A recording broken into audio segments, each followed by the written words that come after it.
Welcome back to Holy Fire Defense. Today I got a special guest, my brother in the Lord, Pastor David Stark. He's going to show us some of the guns that he has, some antiques, and I think you're really going to like it.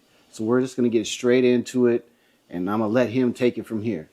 All right. Well, thank you, Jason. I'm Pastor David Stark, or David, my friends call me, and I pastor Grace Reformed Presbyterian Church in Redding, California. And so if you're interested, you can go online. And right now, we're actually just changed our name to Grace Reformed Presbyterian. So you want to look up Grace Presbyterian GPC in Redding. So you can look us up on the internet and find us and come by and visit sometime. If you have any questions on things that pertaining to the Bible, I'm always open for that. So, but we're going to talk about firearms, guns, and not get into the theological basis for owning weapons, although I think we can make a pretty good statement in regard to that. Because if you remember when Jesus, the night he was betrayed, he told his disciples that if you don't have a sword, sell your garment and get one. Yes. And when the scripture talks about if any provide not for his own, he's worse than an infidel. So we're supposed to provide safety for our families. That doesn't mean we use weapons offensively, but we do have a right to defend ourselves and our families in particular. And there are other times when it is time to lay down our lives for the cause of Christ, and we have to have discernment to know which is what. But that being said, let's get into some of the history of firearms. I brought some guns here. I don't think you can see them, but I'm going to hold them up so you can. Originally, as you know, when gunpowder was invented, I believe in the 1400s, and they began, as soon as they got it, first they found out they could blow up tree stumps, and then somebody said, hey, look, I can kill somebody with this stuff, Possibly because somebody put some in a hole and it went off and his friend no longer was there. We're not sure exactly when they decided to adapt it for military purposes, but it was definitely adapted quickly. And they used to have, basically it was like a pipe that was lashed to a long, heavy stick with a hole in it, where they put a fuse or put fire onto it. And one guy would hold it, and they loaded it with black powder, gunpowder, which is made up of potassium nitrate, charcoal, and sulfur. And you have to get the right combination. And they figured that out, and so they would then hold that and point it towards someone they didn't like. In a military situation, actually, they were used. And so today we'd call that a hand cannon. And so they got bigger, some of them, that's where cannons came from, and then they made some of them smaller, and that went on for a couple of centuries.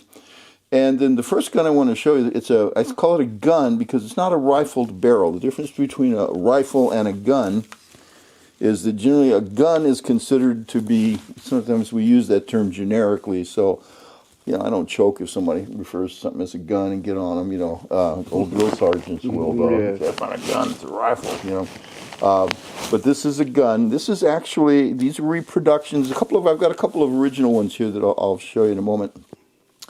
But this gun is from about 1620. And this is a flintlock. Before this, now the flintlock, that's this thing here, as you can see. And this is a device that someone came up primarily to make a spark to ignite gunpowder. And so they had this system. Before this, I don't have one. I plan on getting one maybe eventually. But they used to have what was called a matchlock. And it didn't have any of this. It was simply, there was a pan here, and then you had a little hook that came up, and you put a piece of cotton cord or some kind of cord on it that you would light, and then when you got the little glow on it, looks like something we see commonly on a cigarette or something, but on a rope. And when they went to shoot it, they would aim.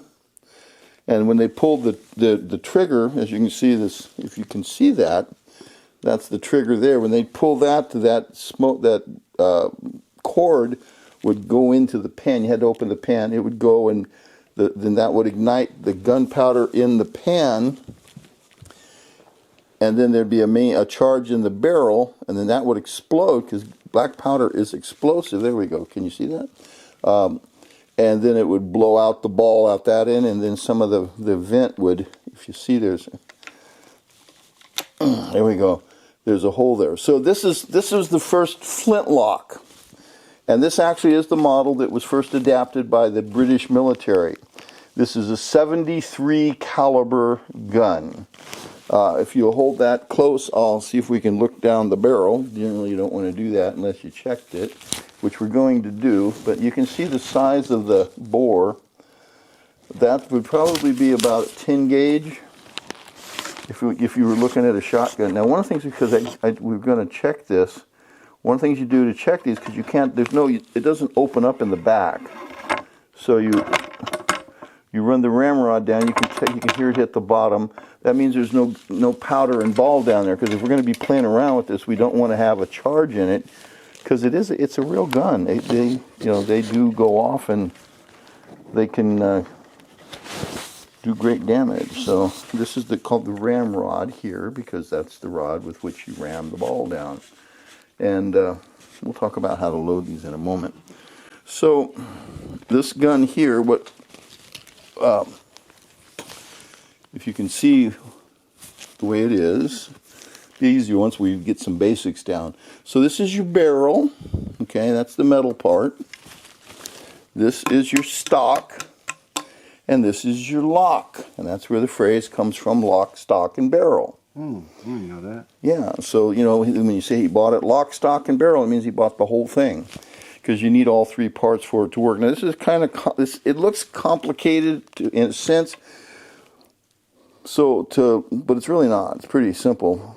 So to load this, if we were going to shoot it, we would pour gunpowder down the barrel, pre-measured amount, and then we would drop a ball down, a round ball. Sometimes you can put a patch, or you put a little piece of wadding down so the ball's not sitting on the powder. So you put the powder down, then the wadding, and then the ball, and then you put another piece of wadding on top of the ball so the ball doesn't roll out. If you're in a battle, you put powder and ball down. You don't worry about the wadding, because if you got to shoot quick, the ball's tight enough in there where you just want to get it where you can shoot back. You just want to fire it out. And because it's black powder, it will soot up in the barrel. And so once you shoot this about 10 or 15 times, you're going to need to take the ramrod or have some kind of mechanism, a piece of cloth on a cord or something, and run it down and pull it back out to swab it out so that you can continue loading. Because the barrels had a tendency to soot up, even in the American Revolution, soldiers in their cartridge box, they had a box that, like a purse, that would have paper cartridges that contained gunpowder and the lead ball. They'd tear the powder, they'd tear the cartridge, pour some in here in the pan, close this part's the frizzen, they'd close the frizzen, so now the powder's not going to fall out. Then they would take and pour the powder in the barrel. Can we see that? Yeah. They'd pour the powder down and then simply use the paper as wadding, and then they'd put the ball down, and then they'd run it down. And because it would eventually start to soot up in their cartridge boxes, they'd start off like with this. This is 73 caliber, 74 actually. They'd start off with 74. Well, if the second row underneath would be 71 caliber. That way, once your barrel, it's suiting up, but if you're being shot at, you need to return fire, and you might not have time to wipe out your bore. So they just said, look, the first row, the first 12 or 15 shots, those are 73 caliber.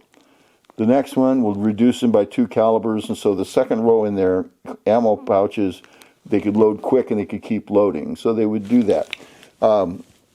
So that's how they look, because you have to have, when you put the ball down, it has to be sitting on top of the powder. If you have a big gap, it'll create a real problem, really bad or strong compression, and you can actually blow out a barrel. And I've seen people do that even with heavy barrels, not blow them out so much, but stretch them out. It's kind of a weird thing. So when you have the gun loaded, now this is a little different than later ones, but this is the first mechanism, and Jason, you know a little bit about guns, so you can see, actually you know quite a bit, but the way this works, normally you have a lock inside, and there's a little hook that stops it. Mm-hmm. Did you want to show that close? Because this is very unique. For its day, it was rather inventive. Okay, and so you see this little piece right here. I'll put my pin here. I'll use my pointer. Right here, there's a little piece of metal that comes out, and that holds the hammer back. So when I pull the trigger, is right here. The trigger, that pulls that little piece of metal in, causes the hammer then to drop. So that's what's holding it up. So this is just a regular lock. They used to have what's called a dog lock, and they would actually put a hook on it as safety, but this doesn't have that. So you've got it, you put the powder down. I mean, we would have. So you have the powder down, you got powder here in the pan, right there. You put gunpowder there, and there's a hole going in, so the frizzen is closed. This is your flint right here. This is your flint. This is called the hammer. There's your flint. The flint, when I pull the trigger, is going to hit the frizzen, and just like a cigarette lighter makes sparks, this is going to make sparks, and the idea is that it makes sparks, throws this open, and the sparks go in, hit the gunpowder in the pan, ignite it like that, but it goes inside the hole that ignites the main charge, and it causes that to explode, and the gases then, the compression, blows the heavy lead ball out the barrel. So if we close this, we'll pretend we've done this. There we go. And so to fire this is kind of primitive, and the trigger is pretty close up there. It should be back, but I'm going to work on that and revamp that trigger, but it's good enough. So if you're going to shoot, you'd grab that. I'll use 2 fingers, and when I pull that back, this is going to drop. You'll see. Now watch, and hopefully you'll see a spark. There we go. If you saw the spark, that would have ignited the gunpowder. And the thing that's nice about these, with modern weapons, generally if you've shot a real gun, you know that when you pull the trigger, it goes boom. With these types of guns, flintlocks, when you pull the trigger, it doesn't go boom. You pull the trigger and it goes boom, makes a flash, and then maybe half a second later, it goes boom, and then it explodes. So flintlocks are really good if somebody flinches a lot. You know, if you take somebody out and they flinch, have them shoot a flintlock, because it doesn't do any good to flinch, because when you pull the trigger and flinch, then the gun goes off. So you go, oh, and then boom. So about 5 times shooting a flintlock and a person will quit that. So this is from about 1620. This is the style of musket that was used in the English Civil War in the 1640s. If you're familiar, when the Parliamentarian Army fought against the royal forces, when King Charles I was dethroned and tried for treason, and also then executed for treason, had his head cut off.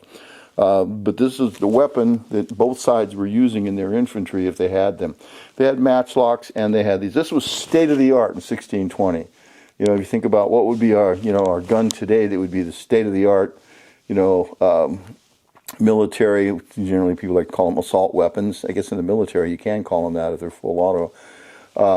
You think of the state-of-the-art military weapon. This was it. Wow. And so for us, this looks pretty primitive. But if you've got somebody coming at you with spears or bows and arrows, this is good. And someone say, well, yeah, but one shot seems like it takes a long time to load. Well, there's a trick. You've got a really big bore. And let's say you're going to go out and you're fighting against somebody that's coming against you with bows and arrows. And they can shoot a lot more arrows than in the time it takes you to load. So what do? You load this up with buckshot. And one thing nice about these, you can put down that bore whatever you think it'll handle. So you can put 10, 12, 15 buckshot down the bore, and if your enemy's coming at you and you fire, these are smooth bore, pretty much open choke, it's going to just throw it out like a scatter gun. So it's not going tat-tat-tat-tat-tat-tat like a machine gun. It's going boom, but then it hits like a machine gun. Because we often wonder, what was the tactical advantage of having a musket when your opponents were using perhaps crossbows or bows and arrows? We saw this in the conquest, the Spanish conquistadors, and when they went up against the Native Americans that were using bows and arrows primarily. It's like, how could they win? Because it seems the Native Americans would have been more adept at shooting faster, and sometimes they did. But if you have 10 men with these guns, and each one can load 12 buckshot into his gun, and when I say buckshot, I'm talking about like 32 caliber balls. Not little, not like dove shot. We're talking about major bull. 30 caliber is what was used in the weapons in World War II. in 1 grand is 30 caliber, and a lot of guns today are too. So if you're firing 12 or 15 30 caliber bullets at them, every time you pull the trigger and you have 10 men shooting, it's devastating. And so that's why firearms were such an advantage. Just saw a TV series about Hawaii. I can't really recommend it because it got kind of sexually graphic, right? Oh, right yeah, at I the was end. watching that. I wanted to ask you about that real quick because it Real came to my mind. disappointment. Yeah, Kamehameha used firearms. That's how Yeah, that's how they were winning, and Yeah. they defeated them. Now, did you see the part when they used the cannons and the cannons just shot out? Looked like you said, like almost giant buckshot. They loaded it with nails. If you saw that scene, they Oh. put nails down the bore. Yeah, and that just shot it out, just like it was heavy metal. So it shot, and it was. You saw what it did. Yeah, so it's making me think with that, if you're shooting at, Yeah. 3 or 4 people running at you at once and you're got a good amount of distance between you to where it's Yeah. still effective. And Yeah, these open up pretty quick. Within about 20 yards, it's going to be devastating. One time we set up targets out at the shooting range and tried it with this other musket I'll show you in a moment. And I put about 12 buckshot in it, and that size 30 caliber is double-aught buckshot. You can get a little smaller too and add even more if you want. 30 caliber is good. Anyway, we set up targets kind of along maybe 10 feet, and we were about 20 yards away, and I shot my flintlock at it, and the pattern, I remember my sons were with me, and they were pretty young, but the pattern was kind of like dot dot dot dot dot dot dot dot dot, and we saw the holes in the cardboard, and I asked them, sons, I said, what else makes that kind of a pattern? And they looked at it and they said, a machine gun. I said, yeah, that's exactly why. So, the primitives, they weren't stupid. They didn't have the technical advantages that we had. But sadly, that for if you're hunting turkey, that's a good thing to have. Sadly, though, most weapons that have good uses if you want to feed your family, men seem to have a tendency to take and use them for wicked things. But Yeah. they've been doing that since Cain killed Abel. So. yeah, from the very beginning. Yep. So this is a early flintlock. This is the first flintlock, this style. Primarily, this was a Dutch gun. The Dutch pretty much developed this a lot. The English used them, but it's like certain guns that, like the French. What is it? FLN, I think it's called. I might get the letters wrong there, but French developed it, but everybody used it. Same thing with this. This was invented by a lot of Europeans, but this was the gun to have. And this, again, it just always amazed me. This was state of the art, if you can get your mind around it. So if I may, I'll set this here. So as we're kind of going through a history of firearms, we'll bump up here a little bit and go up about 100 years. And this is not technically a military weapon. This also has, see the little, you put the little cork in the top. Oh, maybe you can't see that from the camera, but here, if I can get it down. You can see there's a little cork there, and that just keeps bugs from getting in. Or if you're marching in the rain, heavy rain, you don't want to have that open because it's a big hole, and so you can end up. And gunpowder becomes useless if it gets wet, so it won't catch on fire and it'll break down. So this gun, this was from about 1720, and if you notice, it looks a little bit thinner. It's lighter, and this gun here is 62 caliber. Although 73 was used even in the American Revolution. Now this is from the first one was 1620. Let's see, in 1776, we're taking it up about 150 something years, I think. The British were still using 73 caliber muskets, the Brown Bess musket that they used. So they must have felt they were highly effective then to keep them so long. And there's a reason why you have a big bore like that, and we're using a solid ball. Because you figure if you've got 100 men in line, you don't need to use buckshot. If you use a solid ball, you know how physics works. Modern guns have small bullets going real fast. And so that translates over in the energy when it hits, it's devastating. Because there's so much energy, even though it's a small bullet, it's just traveling, way faster than, we can comprehend, at least without, doing some tests. I mean, it's moving. Let me move the microphone because I'm sorry. What did I do? It's stuck to the gun. Oh, well. How You're about- right. We probably should put it up here. There we go. We Okay. keep hitting it. Okay. All right. I hope right. everybody can hear okay. Sorry about that. So these guns, the difference is with black powder, they're lower compression than modern weapons. And you got to figure, okay, if somebody throws something at you that's going, we'll just say 400 miles an hour and it hits you, it's going to do some damage. A tennis ball at 400 miles. Yeah, if you can you hit somebody with a BB going 400 miles an hour, it's going to hurt, okay, and probably be lethal, even though it's small, because the energy plus the speed, the velocity translates over into a tremendous, or the volume and volume and velocity translates into energy. On these, you have big bullets moving slow. So it's like, well, what's worse, getting hit by a BB going 400 miles an hour or a freight train going 60 miles an hour? It's like, I don't want to get hit with either one, okay? But the energy in that freight train has to do with the weight. It can move slower, but it's going to be devastating. You get hit with a baseball at 60 miles an hour, it's going to hurt. But regular pitchers, good pitchers can pitch 80, 90, sometimes over 100 miles an hour on their pitches. You don't want to get hit with any of those. That's why they wear safety helmets and stuff. But it's moving fast. But if something is big and going slow, it can still have, it's the velocity, but the mass of the bullet with the slower velocity makes for tremendous energy on the impact. So that was, and I don't know if they thought that out as much. They had small caliber guns, and people knew you don't use those for bears, and for military purposes you want to have something that's lethal. So this is a fusil de chasse, and that means it's a hunting rifle. This is French. These were traded to the Native Americans, and also many of the European guys, the trappers liked them. The French guys that were doing their trapping and stuff. So this basically it's the same. If you see, it's a little different though. Now you don't see anything here. I'll wait till we get the camera on it. Okay. If you notice here, you don't see that little lock thing that came out because everything's internal. There's a little tumbler, a little round thing with notches in it, and that catches, and then the trigger is holding that in place. But it has, again, there's the pan. Note the size of the pan. It's going to come up in a minute.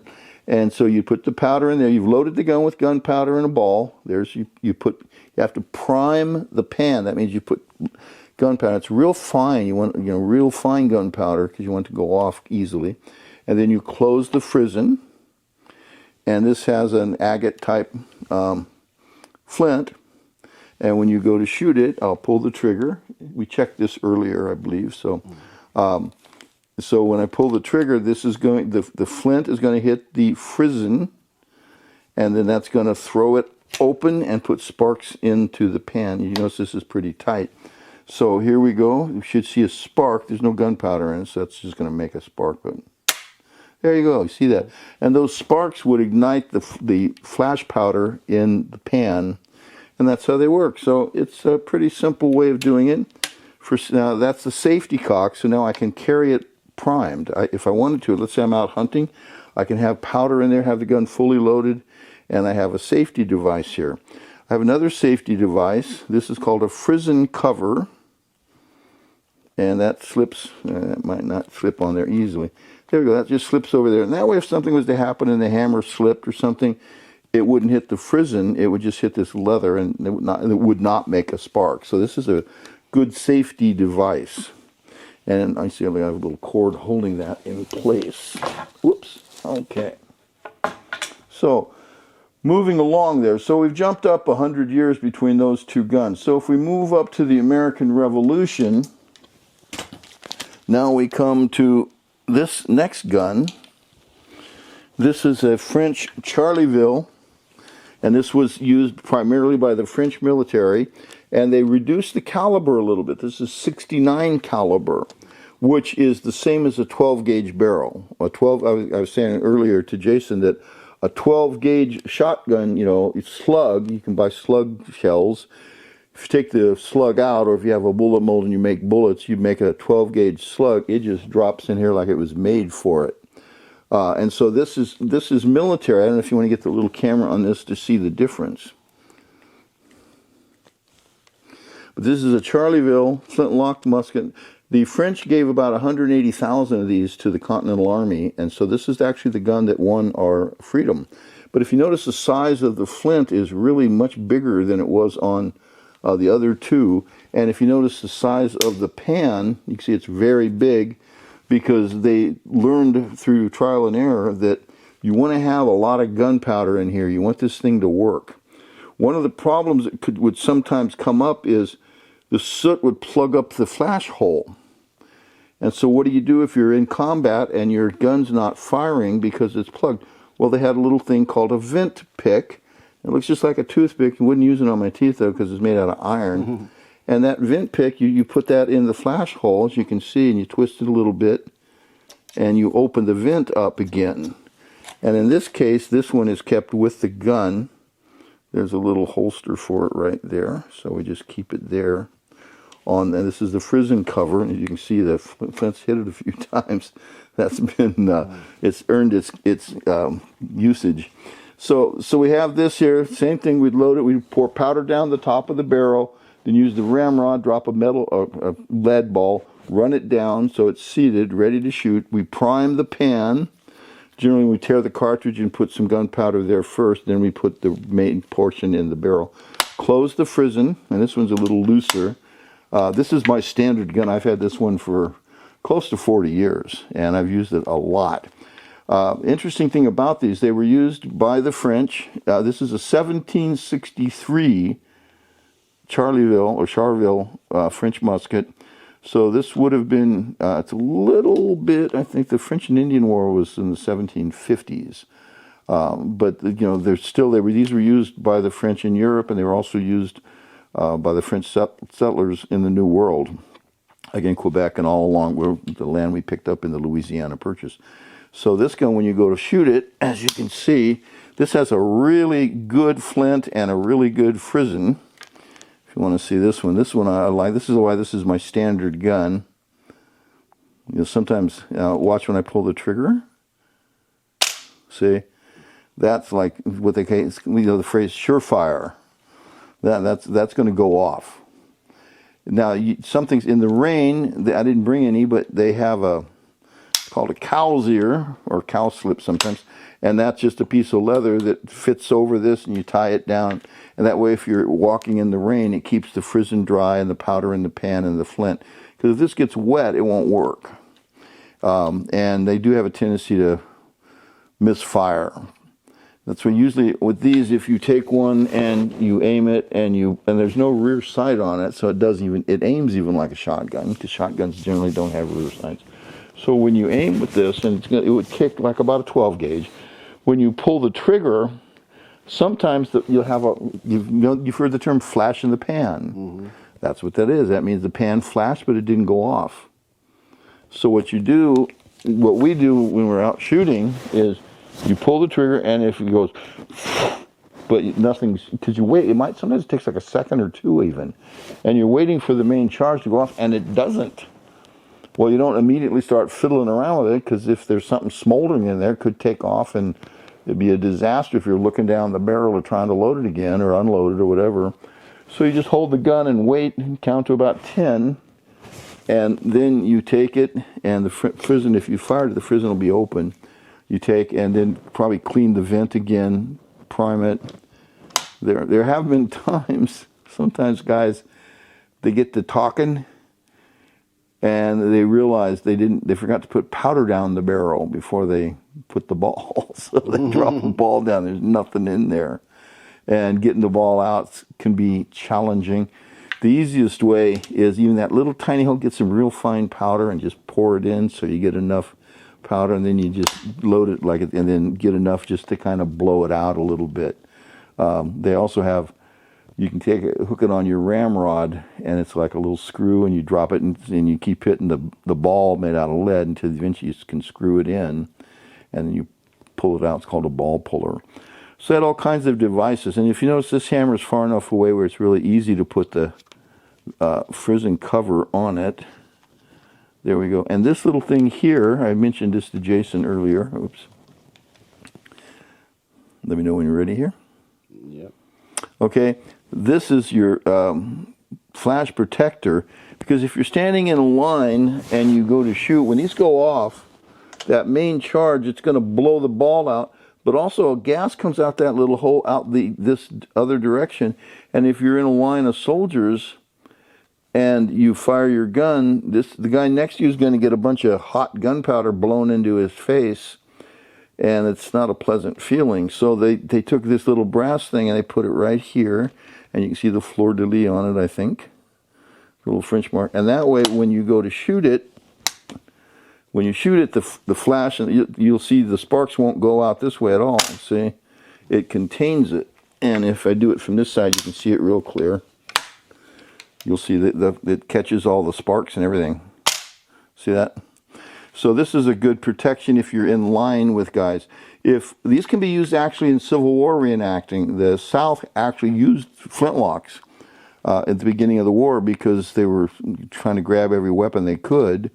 And so this exact kind of gun was used in the American Civil War.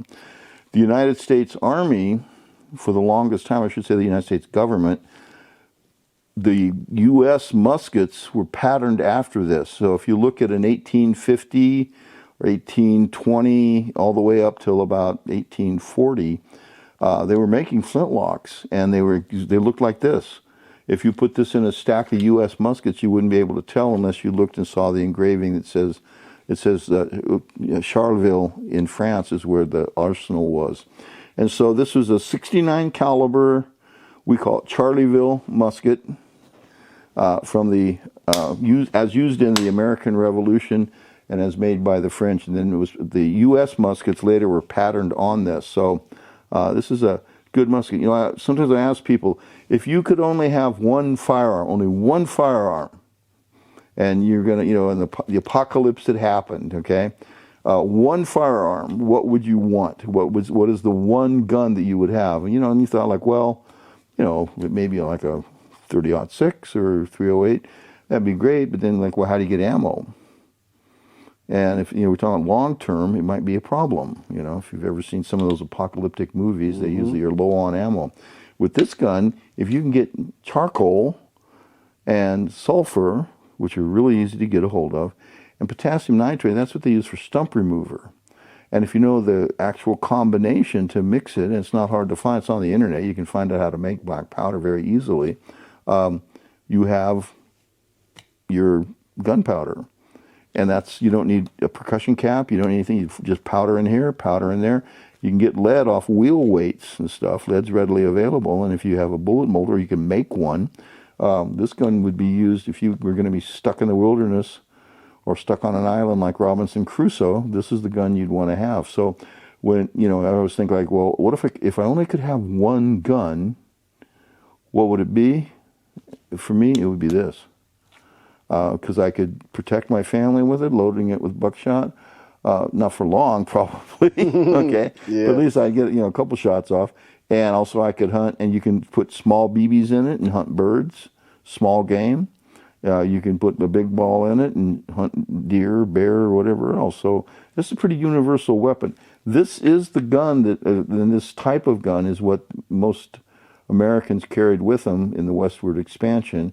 And this is the gun that most Native Americans, you know, wanted to get their hands on. That other gun I showed, the fusil de chasse gun, that was really popular with the Native American tribes. They wanted that. That was a really good, it was lightweight and very reliable. So it's different than what we're used to. Yeah. But it's different, but it's good.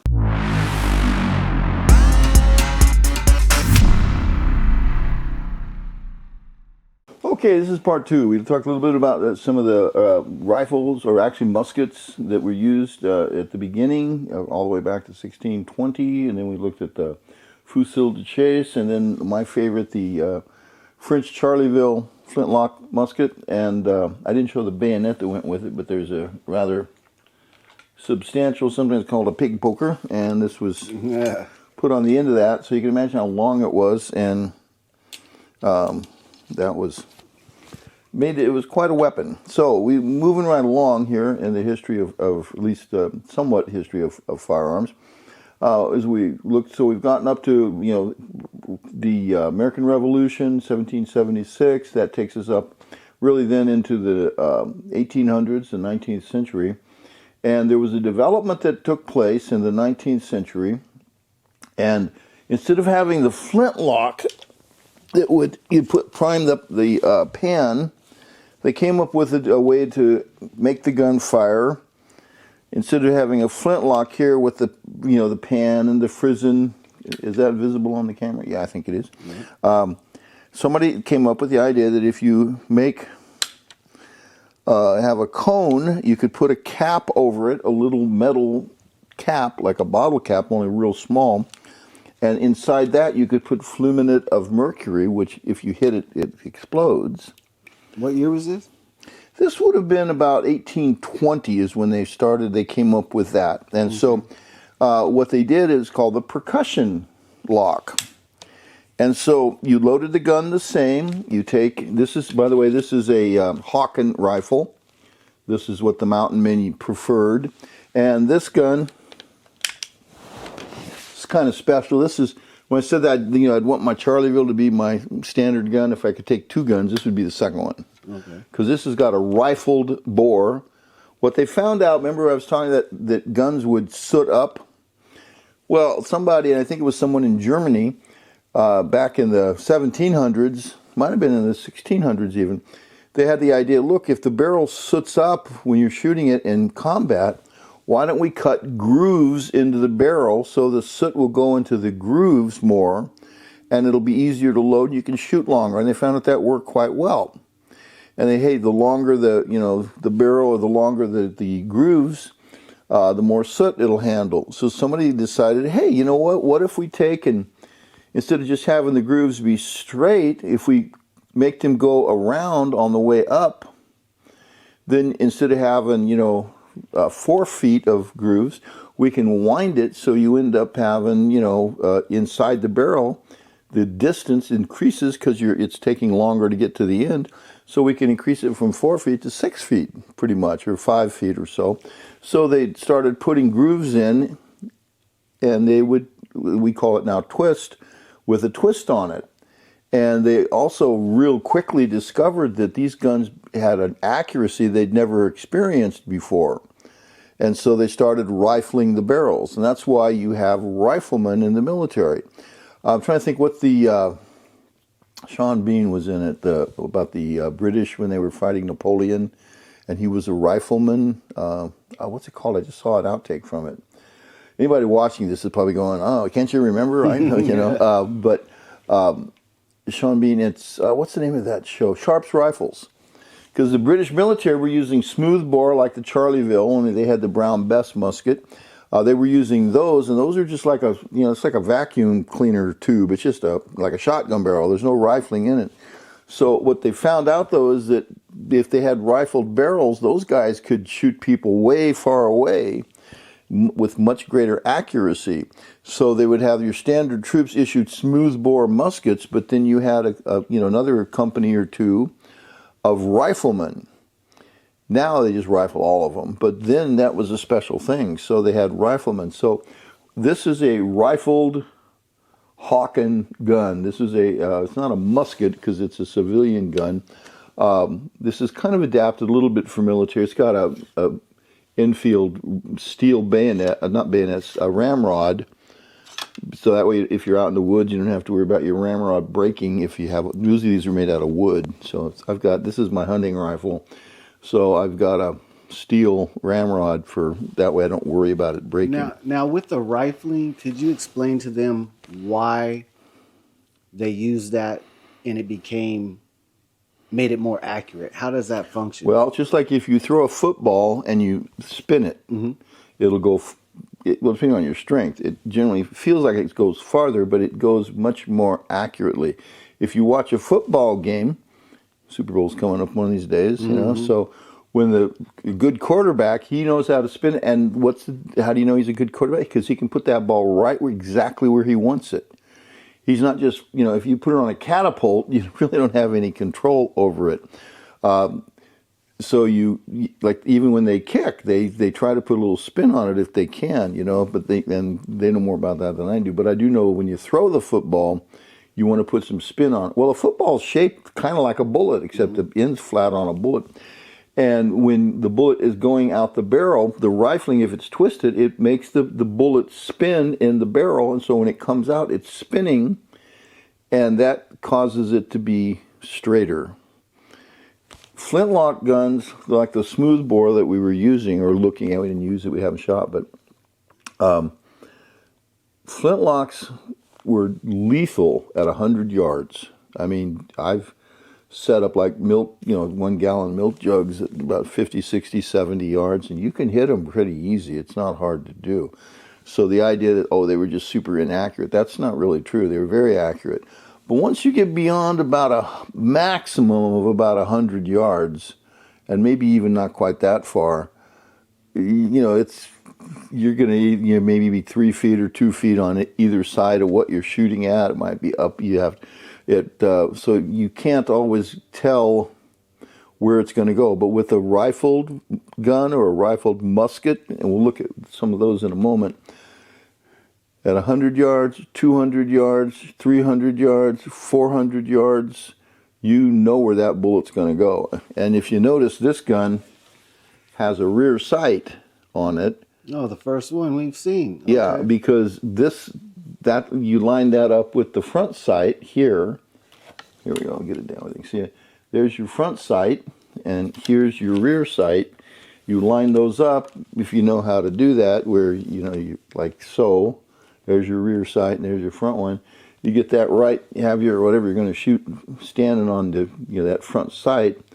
And when you shoot, if you know how to do it, and if everything's adjusted correctly, it's not, these types of guns, 600-yard shots are not unusual with these types of guns. What else I've noticed, too, is it seems like the guns are getting shorter because of the rifling. Because of that, yeah, you don't have, this has got a 1 in 66-inch twist in it. That means every 66 inches, this is clearly not 66 inches, but every 66 inches, the twist goes one complete rotation. Some of these, now this is for shooting round balls. This gun is designed to shoot a round ball. You can get a bullet just like a regular one that's conical, they call that, okay? And we'll talk about the different types of bullets when we get to the next musket or next gun, actually next rifle, okay? So this twisted, and it's slow twist. And just like when you throw a curveball in baseball, most Americans understand Sports Illustrations, if you're good at throwing a curveball, well, how do you make it curve? You put a fast spin on it when you throw it. When the pitcher lets go of it, he puts a spin on it. That spin will cause it to almost go straight, but then sometimes it'll zing, start to go off to the side, and that psychs out or tricks the batter because the ball curved, okay? So if you have a round ball and if the pitcher wants it to go zoom, he knows that he doesn't want a curveball. He wants it to go right into the catcher's glove. He doesn't necessarily slow down, but he just doesn't put as much spin on it because it's not conical, so it's a round ball. So he wants a slow spin on it, a little bit of spin to make it accurate, just like the football. But he doesn't want it spinning too fast. If you spin it fast, you're going to get a curveball. You spin it slow, it's going to go straight. And so this has a slow twist for shooting a round ball, a round lead ball. And this is 54 caliber. And you notice it went from being 73, we've dropped almost 20 calibers now. This is 54. And 54 caliber was the preferred caliber of the mountain men. And the U.S. military started using these. The Mississippi rifle that was used in the Mexican-American War in the 1840s was chambered for 54 caliber. And so that was pretty common. And as they rifled the bores and learned a few things with sights and stuff, the calibers got smaller. And even like you could have a 45 caliber rifle even, which is almost half of what the muskets were. So the bullets are smaller, but they're going faster. So you have that energy aspect going.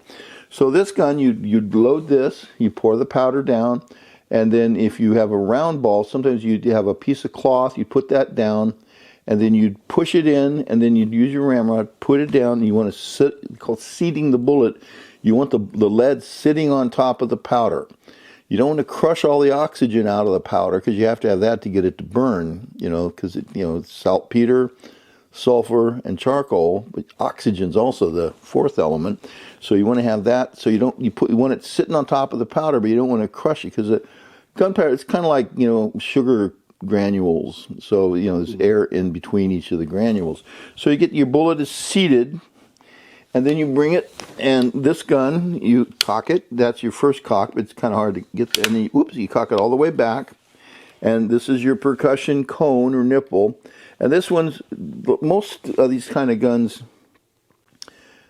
there's your percussion nipple right there, or cone. And there's your hammer, it's called the hammer. This is much more familiar looking to us, I think.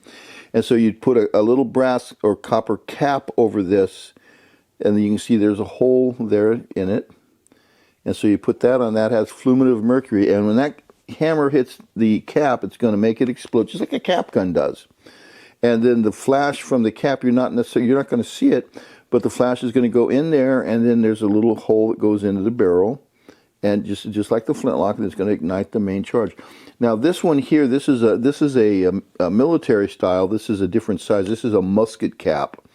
Most Hawken rifles today, if you buy replicas, they have what they call a number 10 cap on them, or number 10 nipple. Mm-hmm. They're a lot smaller, but because I've used this for hunting a lot, I went ahead and put a musket cap, a nipple on it, and you can buy them to fit in, to this. I guess you can. I bought these years ago. So this is really good, but you generally don't want to dry fire this like you do with the flintlocks, because you don't want the hammer hitting that, flattening it out, because if it gets flat, eventually it won't have it'll be, not able to make a cap pop. So that's the percussion. And so that's this is a Hawken rifle. Okay, Sam Hawken made this style of gun, and it's like the best, okay, as far as those are concerned. I'm going to maybe set that over there so we don't stack everything up here. So that's the percussion rifle, and so that would have been about those guns about 1820, 30, probably maybe 1830 is a good time to say that. And if you notice, that has an octagon barrel. The barrel had 8 sides to it. Mm-hmm. So moving right along, we come to the British again. Now this is a British Enfield rifle. And this is, again, it loads just like everything else we've seen so far. You'd pour the powder down the barrel, but this it was designed to shoot a mini ball. Yeah, it looks like a smaller caliber again. Well, this is actually a 58 cal. This is actually a little bigger than the So the barrel width is just smaller, because this one, yeah, that's a big, thick, heavy iron. You guys can see that. Yeah, see, the barrel's very thick. That's an octagon barrel.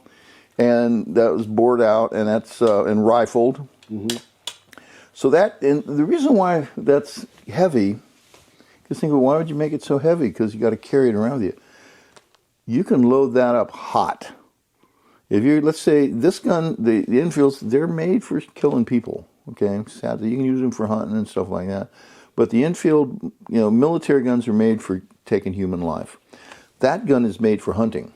You could use it to defend yourself if you needed to, and they often did that in difficulties they had with the natives. So sometimes the natives had difficulties with the European settlers. But it's real heavy, because generally you would put, like with the Enfield, when you're measuring the gunpowder, they measure gunpowder by the grain. And that's because they considered early on that a grain of rice they thought it had a pretty consistent weight. All grains of rice were pretty close to being the same weight.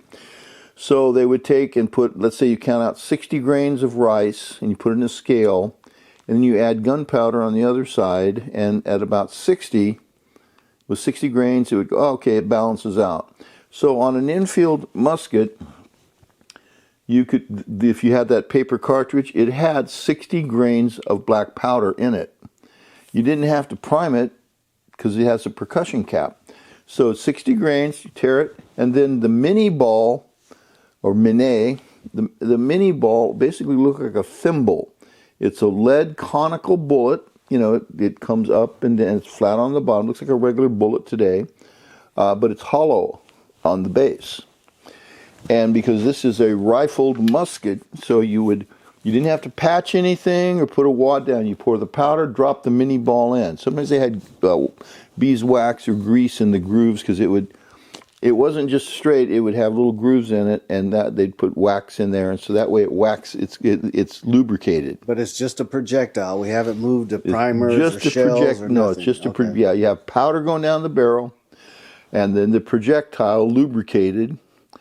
And that goes down, and then so you've got the hollow base sitting on top of the gunpowder. Okay, so this this is why the mini ball is such an effective round. So this just like the others, you put a percussion cap here. That's a musket cap. Okay, there you go. That's your musket. Just like the other one. There's your hammer. And this is a British Enfield. These are from, I think, 1853 was the date for the development of this gun. And so when you put it on full cock, then you would aim the gun, and it's got a rear sight and a front sight. You line them up, and then when it goes, I'm not going to drop it because I don't want to damage the musket nipple. If it had a cap on it, then it cushions it so it doesn't wreck it. Although eventually you do have to replace these. That's why those are a different color. You have to unscrew it. So when that goes off, what happens is the gun, when you're aiming at your enemy or your dinner, and when you pull the trigger, boom, okay, it goes off. When the gunpowder explodes, the compression, the force of that gunpowder going into the base of that mini ball or Minié ball, it goes in, and because it's soft lead, it expands it into the rifling. So the mini ball, when it blows out the barrel, it's gotten the full effect of all the rifling. You can do that with the Hawken with a patch, cloth patch, because the patch will stay with the lead till it gets out the gun. So, they had ways of doing that, but the mini ball is so quick and easy to load compared to any other way. And this was standard issue to all the troops. By this time, they'd switched over. Everybody in the military had rifled guns. Okay, rifled muskets would be the way of putting that. And so a mini ball, it expands into the rifling, and when it comes out, it does one other thing. It catches all the rifling, gives the compression of the gas, the force of it, it blows the ball out, but it has expanded it into the rifling. And then it goes out, and it has one other effect they discovered. It cleans the inside of the barrel out. Wow. The soot that was in it is minimized. I have, as an experiment years ago, when I was younger and my shoulders could handle it, which might be why I have shoulder problems now sometimes, I shot my Civil War musket. It was a Springfield. Very, very almost identical to this, but it was an American style one. And they took the same, this was 57.3 or 5, something like that, where the Americans were 58 caliber. So you could use the ammo in either one. So they worked quite well. I shot mine just with mini balls and 60 grains of powder. I shot it at least 60 times, and I never had to wipe the bore out once. The last time I loaded it was just as smooth and clean as the first time. But they did have a special round that if it didn't always work that way, they had a round that it was a solid piece of lead, and it looked like it had a thimble or a roofing tack going into the base, and that was made out of zinc. The ball was made out of lead. You had a zinc thumbtack. But between the thumbtack and the base, the thumbtack was, I think it might have been steel. I'm not sure what it was, but it was not pure lead. But you had a zinc washer that fit real close to it, but it was kind of curved like a bowl. So when you fired it, the pressure from the gunpowder would drive that piston into that round. It would expand that zinc washer, and that would blow out all the soot. If you had a problem with soot, it would clean your gun. And the reason why that was important, let's say you're in combat and you're being shot at and you have to fire back quickly, but your gun needs to be wiped down. well, instead of having to wipe it down, take your ramrod and put, like, if you notice on the ramrod here, if I may, there we go. If you notice on the ramrod, there's a little slit there. See that? Well, that's you put cleaning rod. You put a patch in there for cleaning the gun. But if you had to wipe it out, you could put a patch there and wipe your gun out. Well, if you're under fire, you don't want to mess with that. So you'd have this cleaning round, and sometimes about every 20 rounds or so, in your ammo pouch, you'd have a cleaning round. So you've shot a bunch of times and still loading well, but it's maybe getting a little harder because you have to use the ramrod every time to put the ball down. Starting to get a little difficult. Well, you drop a cleaning round, and those were not like, if this is 58 caliber, the cleaning rounds were like 56 caliber. So they'd go down real easy, even if it was suited up. And then you put the powder down, gunpowder. Then you put the cleaning round, and then you put a percussion cap. When you fire it, it's not as accurate as a regular full-sized mini ball, but it's okay. And as you're shooting lead at, so you can actually give a real good field cleaning, you might say, of the barrel with this zinc washer, just scraping out all the soot inside. And so now, you did that while you were under fire, and you did it when you shot back at the enemy. So it was a pretty good invention. Well, I wish we had that now. Yeah. Well, to clean the gun out instead of every time you have to clean your gun out. And yeah, well, nowadays, they have, that's generally a fault of design for the most part. Smokeless powder is really good about not creating problems like that. We don't have to clean up. So this was an infield rifled musket, and that was 57 caliber basically. Okay, so we've gone all through these were the muzzle loaders. Well, in the 1870s, after you had the American Civil War, and during the end of the Civil War, they started using cartridge guns.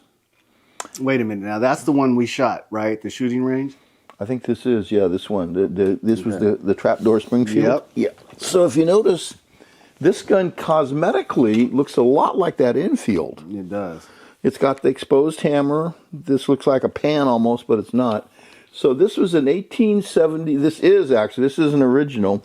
This is an 1873, what's called a Trapdoor Springfield, made by the Springfield Arsenal, or made at the Springfield Arsenal.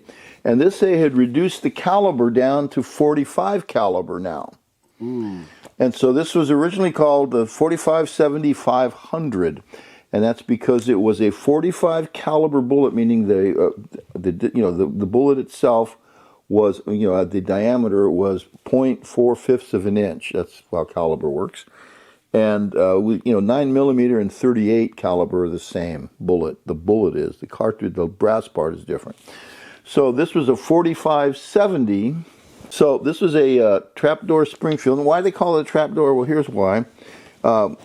Instead of having a percussion cap, so this is a Trapdoor Springfield. So on this gun, this would use a bullet, and actually it had a brass, cartridge and a lead bullet. It was 45 caliber, 70 grains of black powder in the brass part, and the bullet, the weight of the lead was 500 grains. They later reduced that to about 405 because they found it worked better. But this gun, first cock is your, there's your safety. Then to load, though, you put it to the loading. There's 3 clicks on this. When you have it on the loading, this lever here opens this part, breaks it open, and then there it is. And that if there was a bullet in there, the cartridge, it would have thrown it out. And you can see when it hit this little rise here, it would have thrown it up. And you put a bullet in, then you bring it back, close it down, cock it back one more time, and then we're not going to dry fire, but you pull the trigger, it would go down, it would hit this little piece here, and there's a rod that goes down, and it drives the firing pin into the back of a metallic cartridge, and it would make it go off. And so the next time you shoot, boom, it throws it out. Doesn't matter if the barrel's theoretically sooted up, because you're loading from the back, so you don't have to force a bullet down. And so these were used after the Civil War. 1873, actually, Custer's men had the carbine version of this. But also the Henry rifle had come out, which later was the Winchester. And at the Battle of Little Bighorn, Custer's men had Trapdoor Springfields. That was a standard issue for cavalry troops. They just had a shorter barrel and a shorter stock. Beautiful, beautiful rifles. But the ammo was defective. They believe it was. Anyway, I've read accounts that, here, I'll let you set that over there if you don't mind. The trapdoor, when you'd open it up, the little rejecting lever, or ejection lever, I should say, when it would flick the cartridge out, it was tearing the backs off the cartridges. And reports from the Lakotas that were there said that the soldiers it looked like they were digging in the back of their guns with their knives. There's a few reports like that, and they believe that their ammo was defective, and it was flipping the back of the bullet off and leaving the brass tube in, and you can't put another bullet in when it does that. And so their guns became useless real quick. I've heard that disputed, though, but I have read accounts where that was supposedly said. But whatever it was, overwhelming odds. And so Custer's men had these single-shot Trapdoor Springfields, and you can load them pretty quick. They load fast, particularly if somebody's shooting at you. You'd be surprised how quickly you can load a gun. Yeah. These muzzle loaders, if generally a well-trained rifleman could get off maybe 3 or 4 shots in a minute. With these, you could get off 15 or so. But a lot of the Native Americans had Henry rifles, and a Henry rifle took a cartridge. It was a smaller cartridge, but you loaded the tube up, and you had 15 bullets in it every time you loaded it, and you just like a Winchester, you can shoot 15 times without reloading. And that's what some of the Native Americans just had bows and arrows, and some had regular guns, old guns, different ones like we've seen here today. But Custer's men just, they didn't have, they met up with superior firepower, and also there were overwhelming numbers. And Custer, he was a brilliant tactician on a lot of bases. During the Civil War and different things, he did some pretty brave stuff. But he was set on an evil course, I believe. And, they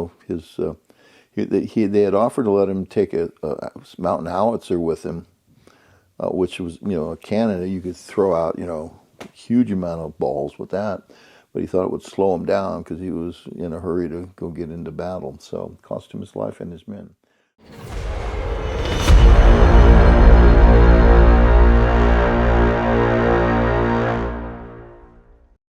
So we're on part 3 now. So we're going to talk about pistols, and it won't take a long time because we've already gone over a lot of the basics.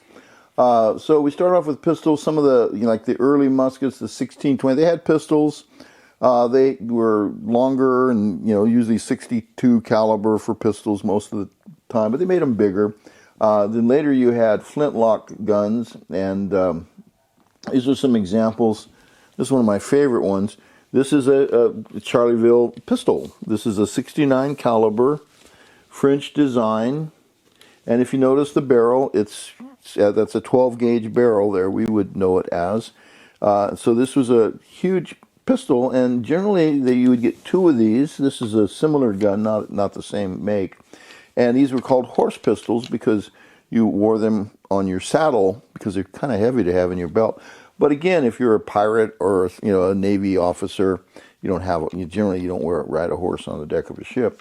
So you'd put these in your belt, and the way they had, like if you were getting ready to board or be boarded, if you've ever seen Master and Commander, they show that very well from everything I've read. That is, you'd have about 5 of these shoved into your belt. That means you've got 5 shots, and you'd load them up with either solid shot or buckshot. And they also had what they called buck and ball. And that means you'd put a round ball down, but then you'd put 3 or 4 buckshot and then a wad on top of it. So you had that big ball going out, but you also had a couple extras just in case it drifted, or there's a couple guys you need to deal with also that are coming. So buck and ball was pretty popular. This, if you notice, this does not have a front side or a rear side because this is just a pistol. There's the frizzen cover. And if we uncover that, this would load the same as the others. And just to make sure, we check it to see with the ramrod, it goes there. The ramrod goes in, so we want to check that. and see how far it goes. And you can tell by it goes that far. So there's no charge in here. That's the only way you can tell if it's loaded or not, is to check it like that, because you can't open the back to look for a bullet. So this is just like the others. You've got the pan, you've got the frizzen, you've got the hammer. There's your flint. And so if you were, and then here's your frizzen cover. And so you'd put flash powder there, boom, boom, boom. You load it up, put the powder there, put the ball down, run it down, maybe put a wad on top of it, and then you cock it like so. And when you pull through, you should see a spark when that hits, right here. There, boom. And when this thing goes off, you better have a hold of it, because it'll definitely yank it out of your hand if you're not careful. So that's the Flintlock pistol. Here's another one similar. That's got the cork in it, and this doesn't have a good frizzen on it. I've been trying to get this fixed or get a new frizzen for it. If you notice, this won't even spark. It's just, see, I can't get it to spark, because this has to be tempered in such a way that it does. So get that fixed, this gun will be perfect. But right now it's not. And this is kind of put together. This is like a pirate pistol. So that's off a French musket. This is built to hold the barrel onto the stock. So this is my project gun, and that was actually given to me. So that was early on. You had one shot. These are what they call mountain pistols. These are like would go with the Hawken rifle. If you notice, it's got the heavy octagon barrel, 54 caliber, so you can use the same bullets in the rifle in the pistol. And if you're hunting, if you notice this, it's got a clip so you can put it in your belt. So you have, and I've hunted with this, and so you have the one shot with your rifle, and you have 2 extra shots. Now, if you're shooting a long distance at a deer or something, these aren't going to do you much good. But if you encounter a bear or something, you want to have those extra shots. And so 3 shots is quite a bit, actually. So this loads the same, and these have musket nipples on them instead of the little smaller ones that are usually used with pistols. And that way you little more powder or power to make sure your gun goes off. Makes them very reliable. So those are your rifled muskets. You had the Flintlocks. Those were smoothbore. This has rifling in it, so this is accurate a little bit more. And you notice it has a rear sight, so you can do longer shots with these, like so. And then as time went on, they developed, originally Sam Colt had what was called the Patterson Revolver, and it's a 5-shot percussion. That is, you have the nipples with the percussion cap on it, but you could put 5 bullets in the chamber there. And this is an example here. You can see, I think you can see, if you want to use a smaller camera, hopefully you'll be able to, we can show folks that. If you notice here, this is a 6-shot, but the Patterson had 5 holes. This is the cylinder. So there were 5 holes in the cylinder.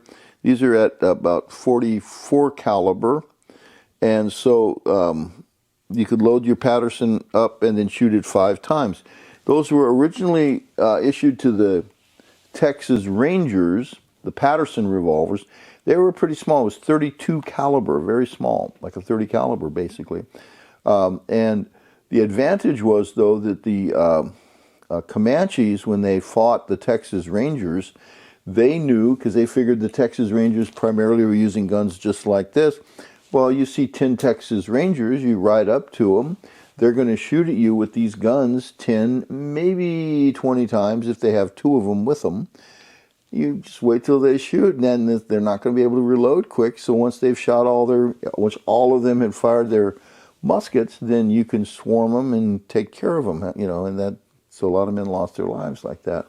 With the Patterson revolver, each of the Texas Rangers had 5 shots. If they had 2 of them, they had 10 shots each. So instead of having 10 riders, or that would have had 20 shots, you had 10 riders that had 5 shots each, or 10 shots.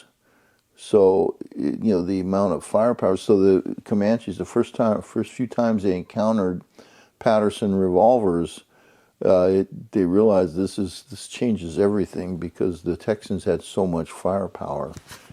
Colonel Walker, he got in touch with Sam Colt in the 1840s, and he asked him to build a pistol according to his design. and he basically, I don't know what to call it, he made a moose gun. The Colt Walker pistol was issued in 1847. This is it right here. This is the Colt Walker. It has a percussion system. And if you notice, you can see, I'll wait till you get on there.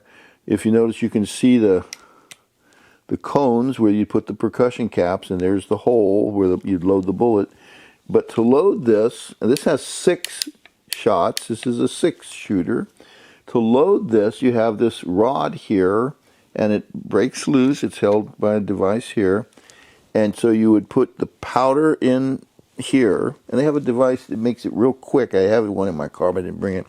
You put the powder in, put the ball in, and then you bring it around, and then this, instead of having a ramrod, this, you use this lever. There we go, and it crimps the ball down. It pushes it down into the cylinder. You do that 6 times. You do this before battle, okay? And then you have a capper, they call it. You put your percussion caps on all 6, like that. And they're little copper caps. You can tell they're very easy to identify. And then you'd bring your hammer to rest on the middle between 2 cylinders. You don't want it sitting on a percussion cap because those go off according to pressure. And if you notice that little groove in the hammer right there, that's your rear sight. So when the gun's cocked, and it lifts up. if you want to do a long shot, boom, you can. This gun is huge, actually. This thing weighs, I think, 9 pounds or 7 pounds unloaded. And you got to figure with 6 lead balls in it and powder, it's really heavy. These were issued in 2s, and it's called a horse pistol. Initially, when I heard that, I thought it meant because you can kill a horse with it. But it's because you wore these or you carried them on your saddle. And so the Texas Rangers had these. And they had it's 12 shots. So the amount of firepower is unbelievable for its day. And the cylinder is so huge. This actually was until the 1950s, I have been told. Might be some that know the stats a little better than I do. I've been told that until the 1950s, this pistol was the most powerful pistol made.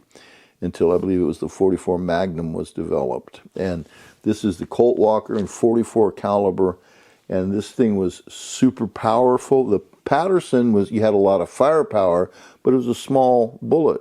This is 45 caliber coming out of a rifled barrel. It's long, so it gets the full compression, and the bullet's moving at its maximum speed if it's loaded correctly when it exits the barrel. And the other thing about this, for loading, it seems like, that just takes a long time. Well, they'd have paper cartridges. And a paper cartridge, it was like cigarette paper. It would burn easy. It had a lot of, what's the chemical they put on? I can't think of what it's called. I think it's potassium nitrate, actually, on the paper. And with the ball in it, and you just shove that in. You don't have to measure your powder. So generally you'd have your paper cartridges, and then you would have to crimp them down.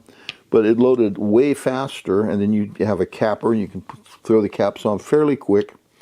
So that's the Colt Walker. This was such an advance. But by people using this, here you can tell, okay, that gun, it's heavy. It's heavy almost to the point of just being awkward, okay? So that's 1847. So by 1851, Colt had made a lighter version of that, and that was the Colt revolver. And then by the end of that period, about 1858, 1860, Colt came up with a really lightweight design. This gun is almost as powerful as the Walker. One of the problems with the Walker is because that big cylinder, originally the cylinders were made out of cast iron, not steel. And the guys would fill the cylinder up with gunpowder, and it was blowing the cylinders out because it was too much power for the gun. This is a modern replica. I could fill that up and shoot it. It would be fine, but that wouldn't necessarily be smart.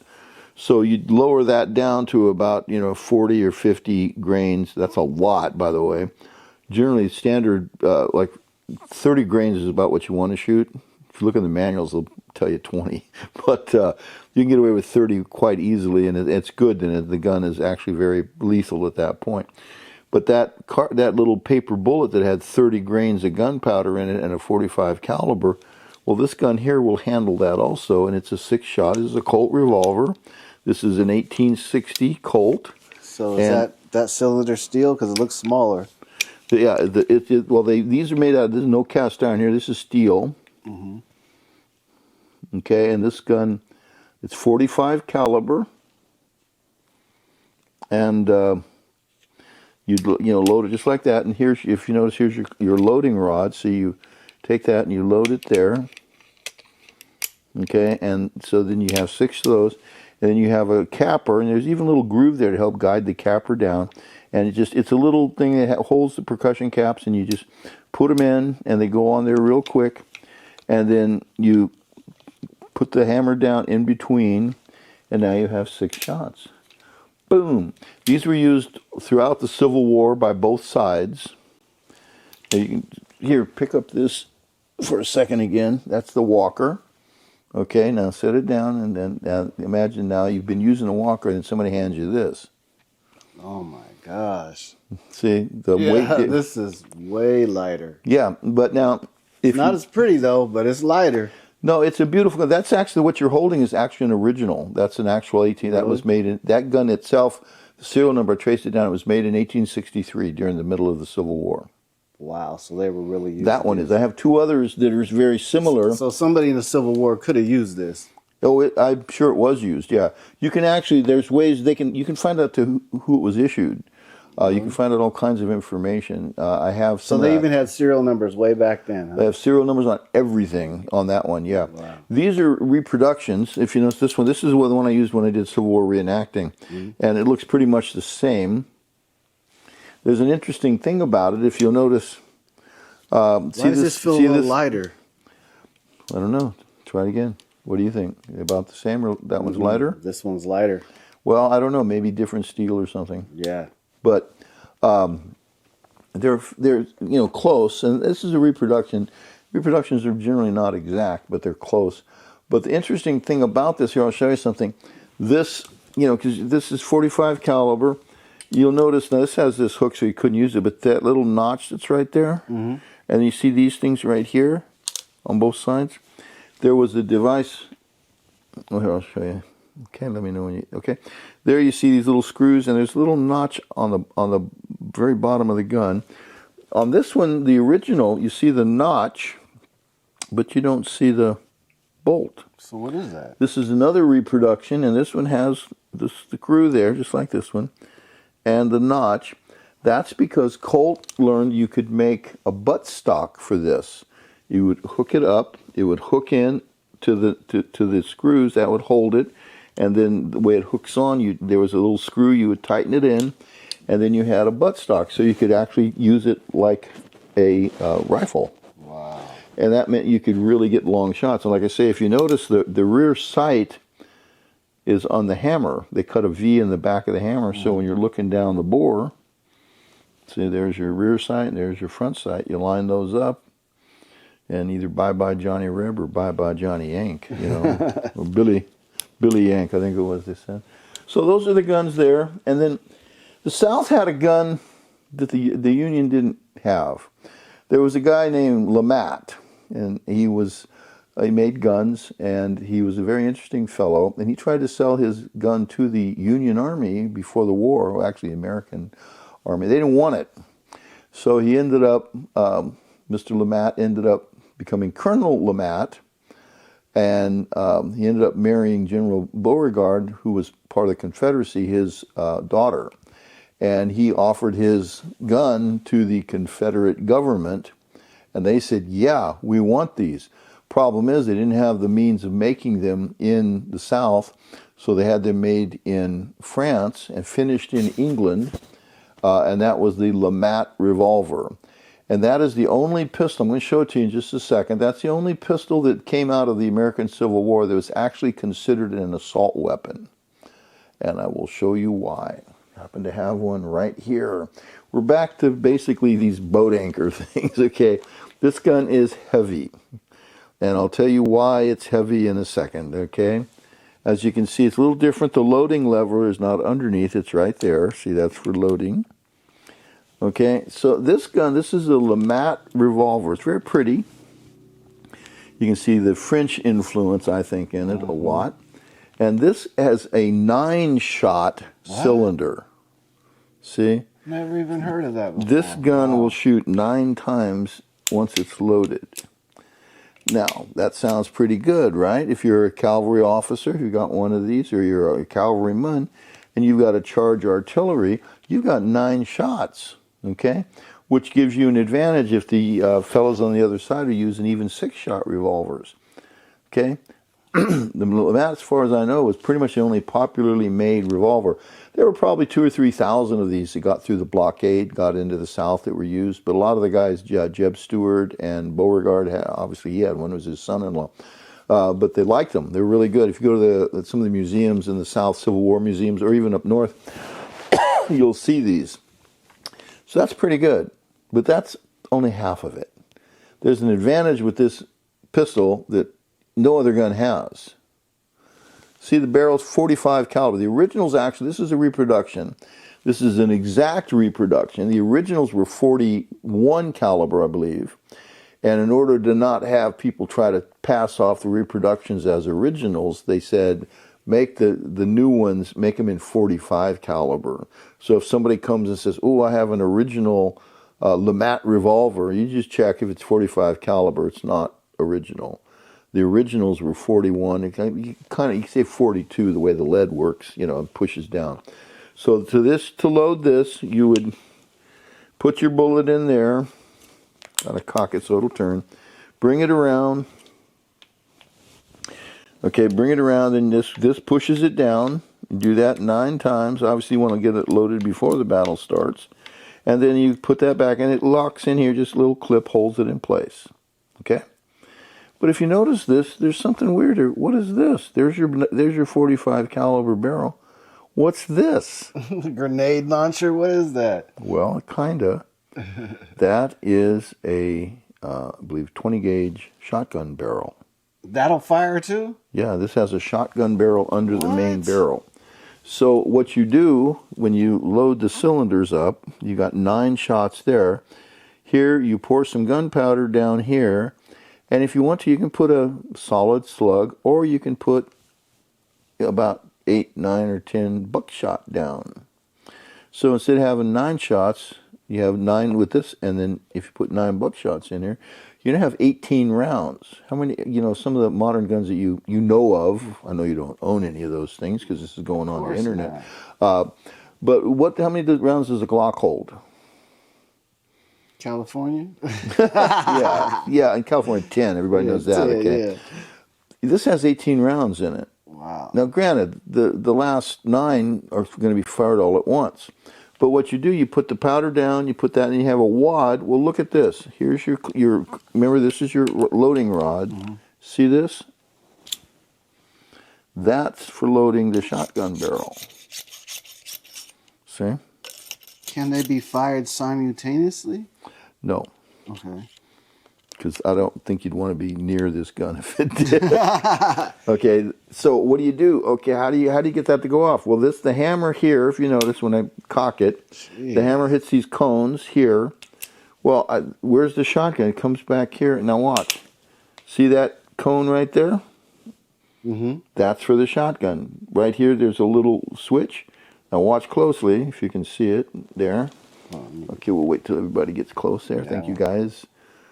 If you're watching at home. Okay. See, there's your regular cylinder with 9, and then you have this one here. That's for the shotgun. And on your hammer, you have a little switch, and you push that down, and that now will hit that. So when you fire it, I'm not going to drop it because it does damage to them if they're not capped. And boom, it hits the percussion cap, hopefully explodes it. And boom, and then the bottom shotgun barrel explodes, and out comes that. Now, the advantage of that, again, if let's say you're a cavalryman, generally the way warfare was done back in those days, you used cavalry to take out artillery. And that, if you're an artilleryman, that's nothing. You see the horses, the artillery guys had rifles, pistols, and swords specifically for such things. But if you see these guys coming at you, you go, okay, look, they're starting to shoot. They're 100 yards out or so. They're starting to shoot their pistols, okay, and they're shooting a lot. And you figure, okay, they're going to run out of ammo before they get here. Well, if you got guys that have LeMats, they're not going to run out of ammo. And when they seem like they've fired 9 shots, when they get right up on the artilleryman, they go switch, they hit that click, and that's called the desperation shot. And let's say there's still 2 artillery guys standing. That's all you need. You only need 1 to operate a cannon if you're quick. But you now have 18 bullets, and they're going to go out, and you're going to take out the last guys that are defending the artillery or wherever it's being used. So it's a devastating weapon. That's why it was considered an assault weapon, because it was like off the scale deadly as a pistol. They actually made a LeMat rifle, too, that had 9 shots and a shotgun barrel. But that's, that would be good and advantageous, but it had its drawbacks also. But mostly the pistols. I've seen a few of the rifles. I don't know how many were made. If they're in the hundreds. This is in the low thousands. If you had an original today, you'd either be formerly a wealthy man after you paid for it, because they're probably about $30,000 now if you could find one. The replicas themselves, these are about $1,500. Sometimes you can find them for about $1,000. But usually, right now, I probably expect to pay about $1,500. I think when I bought it, I paid $300 and something bucks for mine, or maybe $400 but I bought that years ago. So now, what kind of shotgun shell nowadays? What are we talking about? A 410? Or are you talking about 12 20 gauge? A 20 gauge. Yeah. Okay. I was like, man, if this was a 12 gauge and you're trying to shoot it, boy, it'd just probably fly out your hand. That is the same. But even a 20 gauge. If I wanted to shoot the ball, that takes the same as the fusil de chasse. That barrel is the same as that barrel. Wow. And see, this is for loading a shotgun with the fusil de chasse. This is you carry this with you. See, this, if we were going to go hunting, this little bag has the shotgun BBs in it. And that's corked pretty neat down. So these are small ones. I'm not going to dump them because I don't want to get them on your floor. But so that's what you carry your shotgun pellets in, and then you measure them out, and you can put them in there. Or if you want, this is like if you want to hunt birds. I think this is like 6-shot or something. It's not a little smaller than an actual, like a BB for a BB gun. So this is just a little pouch that you carry it in. This has wads in it. I think I might have some extra flints in there too. So this is what you need. If you wanted to shoot birds with the fusil de chasse, just use it like a shotgun, which is a good use of it, then this is what you'd have. You could also shoot solid balls. Same thing with that. So it's just, that is a very diverse gun, and it's fun to shoot. As far as target practice, that's the most accurate black powder gun I own. That I can consistently hit bullseyes with that pistol. I have to say, I mean, this guy was on to something, because I don't know, but to me, out of all the guns, this is a neat gun. Let me show you how it breaks down, okay? Let me get some of this stuff cleaned up a little over here. So if we're going to clean this gun, let's say, how do we do that? Well, see this little pin right here? That pops up like so. See, I just moved that up. See, it goes down, up. And then this part, this shotgun barrel, is what the cylinder is rotating on. So I take this part and I turn it. It's threaded. You obviously want that on there tight. As you spin it around, there we go. There's your barrel. And here's your other barrel. There's your shotgun barrel. And here's the cylinder. See? Wow. There's the 9 shots. And this is the shotgun right here. Technically, if you needed to, you could, this is right here, this is a shotgun. I've got just that right there. Yeah, I could load that, put a cap on there, drop the switch, boom. If I wanted to feel how lightweight that is. If you just want to go shoot something with a shotgun this is shell. 20 gauge. Yeah, and but what LeMat did, he designed this so that the cylinder rotates around the shotgun barrel. So that fits on right over the shotgun barrel. And then here's the barrel and the loading lever. And that fits in there. Drop it down. Spin it around. Okay.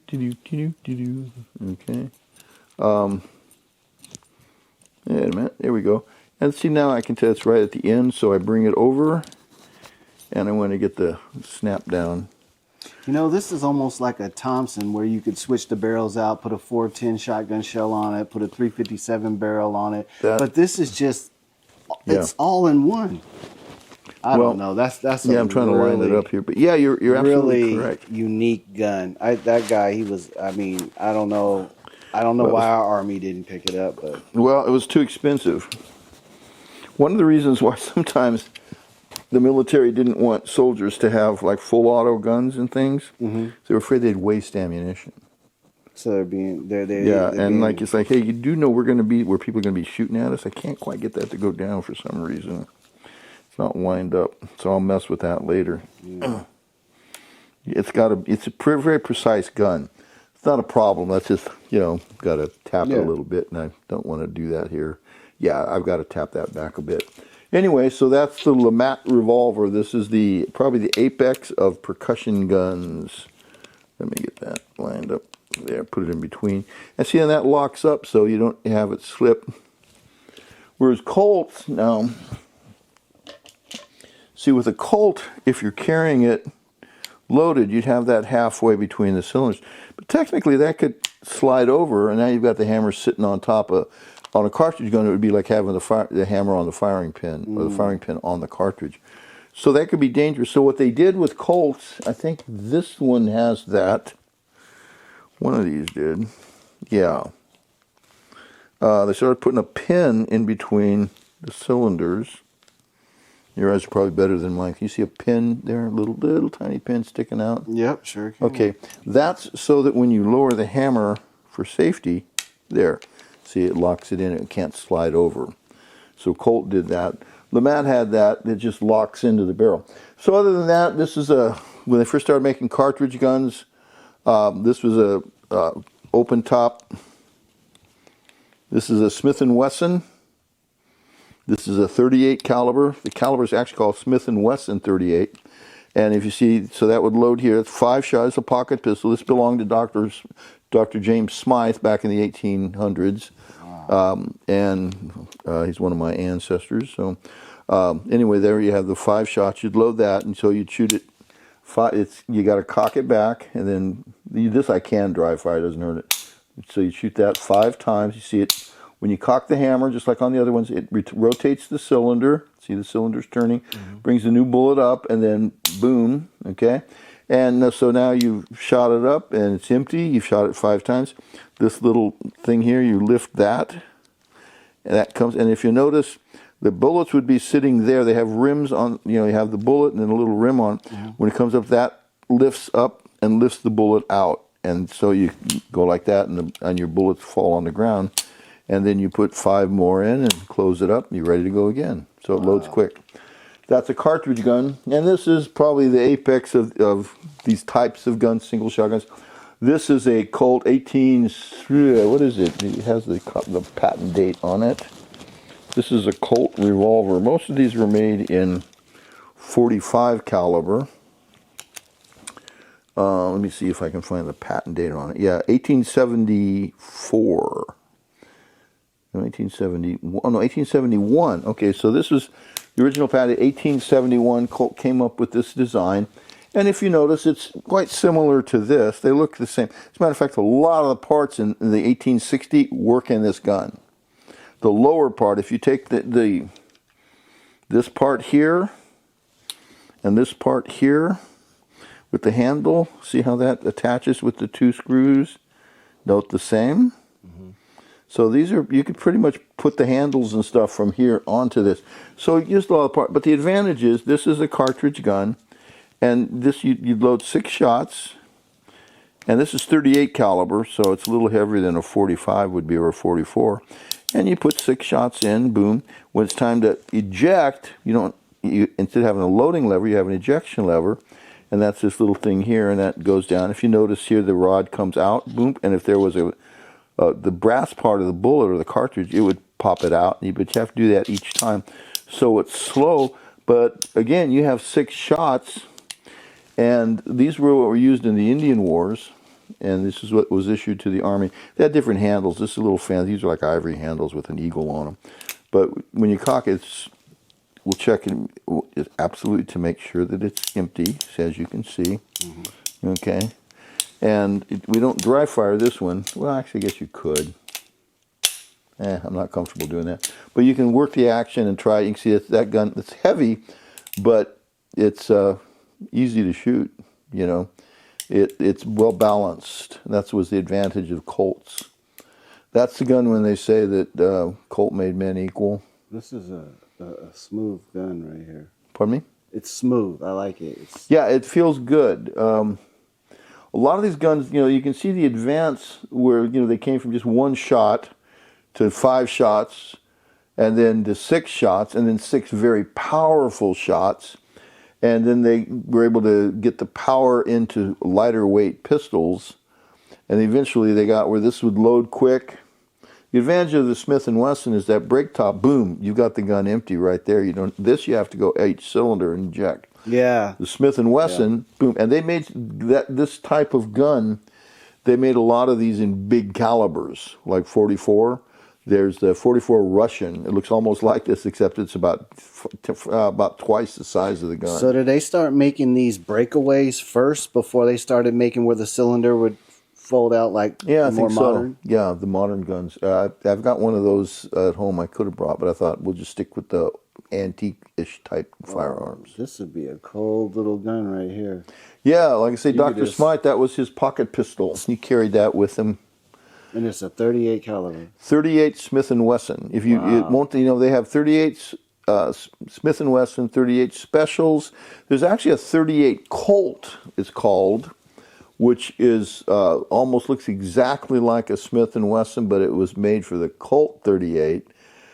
And they're interchangeable for all practical purposes. But Colt wanted you to buy ammo from them, so they came. Well, no, it's not quite a Smith & Wesson. It's not a 38 S&W. It's a 38 Colt. So that's how they did that. But if you look at them, it's like it'll fit in either gun, so it should work. Yeah. Wow. But they're 38 caliber. So anyway, these are that's the history. Look, kind of a quick, short history, with a whole bunch of gaps in between of developments and stuff. And then once you get into cartridge guns, then somebody figured out, Mr. Gatling figured out, hey, you know what? If you make a crank, you can have this thing load, eject, and you can have this going pretty fast. And that was during the Civil War. But at the end of the Civil War, they actually had machine guns. Yeah, that when they came out with that was super deadly. Well, the problem is when they had machine guns, a lot of the generals, particularly in World War I, when the Germans had their really good machine guns, the Americans and British had good, and French had pretty good machine guns also, but the Germans used them quite effectively. The difference is that the Germans knew it's not a good, although they did it a bunch, don't march your troops out of the trenches up against machine guns. But the generals were like, oh, we line up on the field and we march them in across the field and glorious, victory will be ours. And the Germans are just sitting on the other side with their machine guns, picking them and off. Just killed every one of them. Just mowed them. Millions of young men never got to go home because of the idiot generals. They didn't modernize their tactics. Even in the American Civil War, the reason why the South won so many battles at the beginning was the South had a lot of sergeants in their ranks. The North didn't have as many non-coms, and so eventually, though, they got them, from the experiences of men. That's when the war started changing. But a lot of the guys, when you stand up and you fire at the enemy and the enemy fires at you, they started figuring out, hey, fire your guns, get down. Don't make a target out of yourself. That Enfield rifle right there, mm-hmm. That gun, those absolutely can kill at 600 yards. That's the same as a M1 Garand can do, World War II semi-auto. These load slow, it's a bigger bullet, but if you've got the sights adjusted and you know what you're doing, 2, 3, 4, 5, 600-yard shots were not unusual. One famous Union general, when they warned him about Southern sharpshooters, I believe it was at Gettysburg, but it might have been in Shiloh or one other battle. But he looked out and he saw him, and he said to the men that were warning him, he said they couldn't hit an elephant from here. Those were his last words. Yeah. Because Wow, these guns are, these old muzzle-loading guns with a mini ball, they're extremely effective. They just load slowly. And the wounds, because it was pure lead, the wounds were absolutely devastating. We don't even want to talk about that. That's for another day. That's why the Geneva Convention eventually said you have to have a full metal jacket. So you can wound the guy, take him out. You're going to wound him or kill him, but you're not just going to maim him. The reason why in the Civil War, if you've seen the movies where they do so many amputations, I was talking to a guy that was a doctor. I said, why did they do that? And he was actually studied he was a modern doctor, but he knew all about Civil War medicine. I said, why didn't they just try to set the bones? He said, there was no bone there. He said, if a pure lead bullet hits you in the arm, there's no bone there now. It's just going to blow it out. Wow. Because the lead it takes out everything. So that's why they made him switch to full metal jackets. So that, it's war. So you're either going to kill the guy, okay, his life's over, or you'll give him a wound that hopefully he might be able to recover from. It's still horrible. Guys are horribly maimed even with full metal jackets. But that's warfare, so we want to pray that God will let us See, I didn't know that. I thought they were cutting off limbs and stuff like that just because they didn't have the medical technology. But what you're saying is because the lead, and it's like a softer metal too, and it was spreading out, which is blowing whole bones out. There was no bone there. Yeah, we did that once. Some of my friends, when we used to do Civil War reenacting, they bought a full-size ham hock, or ham, bone ham, not a hawk, full ham. Mm-hmm. And just to see this, because we were doing Civil War reenacting and stuff. Now, this was not at a reenactment. This was up in the mountains, just kind of a camp out. But we were going to do some live firing, so everything was done for safety. But they hung this this huge ham up, and they shot it with a mini ball, and it just blew that bone to pieces. There was nothing there. And the wound going in was about that big, and going out was like this, and the bone that it hit, there was nothing. So that's weight and low velocity but high weight or heavy weight. Whereas today, a 223, they're devastating too, but it's small mass, high velocity. It brings us more energy, actually, and much more devastating wounds. But anyway, these are the guns that people were using to, feed their families, protect their homes, and sadly sometimes to be aggressive and kill people. But they're works of art. They're, in my opinion, they're like fine-tuned watches. And, whenever I get a gun, I always pray and ask God, Lord, please don't let this weapon or this gun be used for evil purposes, and trust that the Lord will hear my prayer. So it's great to have firearms. Our Constitution and Bill of Rights recognizes that. It doesn't grant us the right. It recognizes our God-given right to be able to defend ourselves. But we have to do that intelligently, and that's why it's good to know about guns. So thank you for having me here today. Well, it's good to have you. I'm glad you came. Yeah, so we don't have a call-in program, so we don't have to listen to... Yeah. I'm sure that some of the things that I think somebody might say, oh, you're misinformed on that or something like that. But I've done my research for the most part. I know a lot about a little and a little about a lot. Yeah. So if there's somebody out there that knows a lot about a lot, that's good for them. And I'm always happy to be instructed. So if they have any complaints, they can get in touch with you. Yeah. Don't leave no comments like that. No. Holy Fire Defense. Make sure you guys like and subscribe. I hope you like this. God bless y'all.